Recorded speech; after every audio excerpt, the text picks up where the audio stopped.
Now, as Jesus and his disciples went on their way, he entered a certain village where a woman named Martha welcomed him into her home.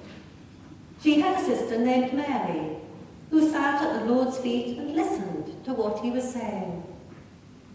But Martha was distracted by her many tasks, so she came to Jesus and asked, "Lord, do you not care that my sister has left me to do all the work by myself?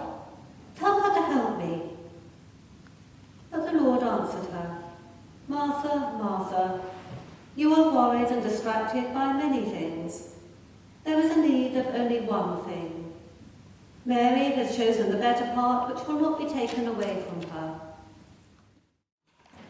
In the name of the Father, and of the Son, and of the Holy Spirit. Amen. Amen.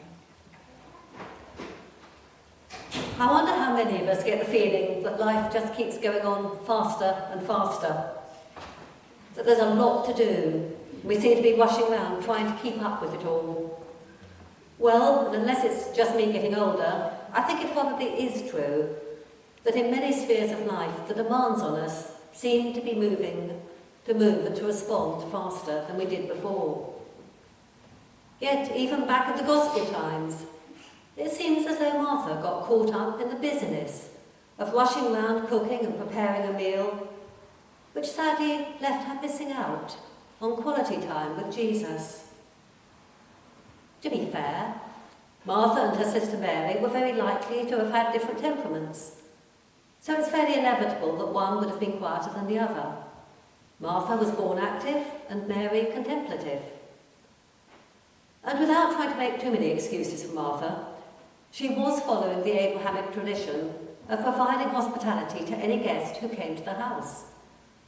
Back in Genesis chapter 18, we read that Abraham sent Sarah to prepare food for the 3 holy visitors who came to their tents to bring the news that Sarah would bear a son in her old age. To balance the books on Martha's busyness in cooking a meal for Jesus, maybe we need to look at the text a little bit more closely. 3 times, Martha mentions herself in her complaint to Jesus. Mary has left me to do all the work myself. Tell her to help me. She was very concerned about what was happening to her. And although her intentions were obviously caring and helpful and dutiful, it seems as though maybe she'd lost the plot. Her focus had shifted from Jesus' well-being to her own well-being. And Jesus, their guest and their friend, was no longer the centre of her attention. And I'll come back to that in a minute. She was also looking at her own perception of what she needed, rather than what maybe Jesus was expecting. Because his focus was on his mission and the way ahead, as he knew he was now on his final journey towards Jerusalem before his crucifixion and death. And his focus was very definitely on the spiritual and not the physical. And rather than asking whether a simple meal was all he wanted, which is most likely, Martha simply launched herself into preparing a complicated meal, which was most likely way beyond his expectations or even his needs at that time.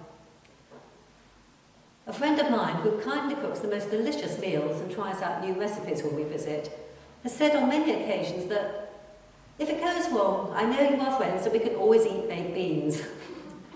And I know that we are meeting for the company of each other, and that, to be perfectly honest, if we did end up with a tin of baked beans, we'd enjoy the evening just the same. So to come back to Jesus being the focus of that meal, when he visited the house of his close friends, Mary, Martha, and Lazarus. If Martha had kept Jesus central to her goal, she might have asked him what he wanted to eat, or even kept the meal simple so that she could spend that time with him. And maybe that's where we can take something from this story. And yes, we all have different gifts, and for some, that is the most wonderful gift of hospitality. And then as a side, in Paul's letters to both Timothy and Titus, he calls for bishops to exercise hospitality as part of their calling. At the consecration of the 4 female bishops at St. Paul's Cathedral earlier this month, that gift was omitted from their charge. Now, while I'm certain that all of them will be very generous in their hospitality, I'm wondering if maybe they were a little relieved that it wasn't included in their vows as part of their primary calling. But it's the way in which hospitality is presented that matters. Is it the focus on how much food and drink is offered? Does it impress? Does it show what a wonderful cook we are? Or is the meal prefaced by a grateful and meaningful grace and shared with the focus on the company that we are in the light of being together, living out our love of God in families and communities together? The focus and centrality of God at meals is not the only context that we can apply this to. When we are meeting with others in any context, though to be honest, most meetings are sustained by the very necessary cups of tea and coffee for our physical well-being as well, do we maintain God's ways as the focus, or do we allow our own needs to creep into the agenda? Are decisions made without addressing them in the light of kingdom living? And are social issues discussed without maintaining the foundational gospel truths? When I was at college, one piece of advice we were given was to write the title of our essay at the top of every page as we were writing it, to make sure that everything we wrote addressed the question that was asked.